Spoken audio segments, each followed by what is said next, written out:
Okay, welcome everybody. Welcome to this episode of Mind the Gap. We're really delighted to be talking to Jethro Jones, who is a fantastic educator, podcaster, writer, and school leader from the US. He used to live in Alaska, so I'm very excited about that because that feels like Mind the Gap, which is trying to be global. Well, that's about the furthest we've reached so far. So I'm really chuffed about that. Although now, Jethro, that you actually live in Washington State, which is a short hop in your terms, I suppose, but still very exciting. So welcome to the show. Thank you very much for joining us. For people who don't know who you are, I mean, I know a lot of people will know you in the US, but tell people who are listening in to the podcast or on YouTube in the UK a little bit about your background so that people can sort of get a flavor of what you've been up to.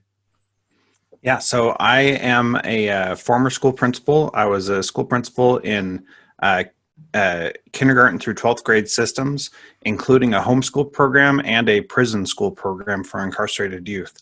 And as a kid, I moved around from place to place and was in 5 different elementary schools and 3 different high schools. So I had a lot of different experiences in school. And through that time, I realized that I wanted to be an educator so that I could change education for the kids who nobody thought about, who people didn't care about, and who kind of got lost in the system.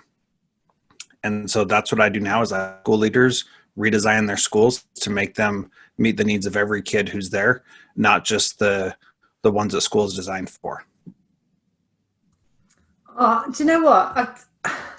I was absolutely loving the fact that you were talking about children who potentially could slip through the net, those children who might be presenting more challenges than other children. And I was reading your new book recently, and I was absolutely blown away by the fact that you've kind of really focused on the student experience and what young people's perceptions are of the school experience. And I loved the line in it that was about children feeling invisible in education, which I've never read before, that kind of perspective from the child.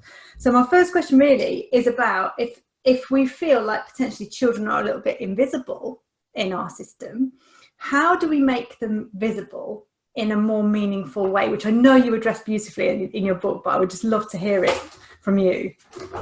Well, there are a lot of different ways that kids can feel invisible. They can feel invisible because they're not in the majority in a school. They can feel invisible because they are in the majority in the school. And so what we need to do is really get to know our students well enough that every kid knows that we know who they are, that they don't feel invisible. Because, a lot of principals stand outside the school in the morning and welcome kids to school. And if you call kids by their name, that shows that you know who they are. And if you do something else to build a connection with them, that shows that you know who they are. So I want to share 2 quick stories about that. Number 1 was a custodian that I had who knew that there was no way he was ever going to remember everybody's name. And so he didn't even try. And so instead of trying to remember everybody's name and failing and getting it wrong, he intentionally got everybody's name wrong, and he would call every single student Steve.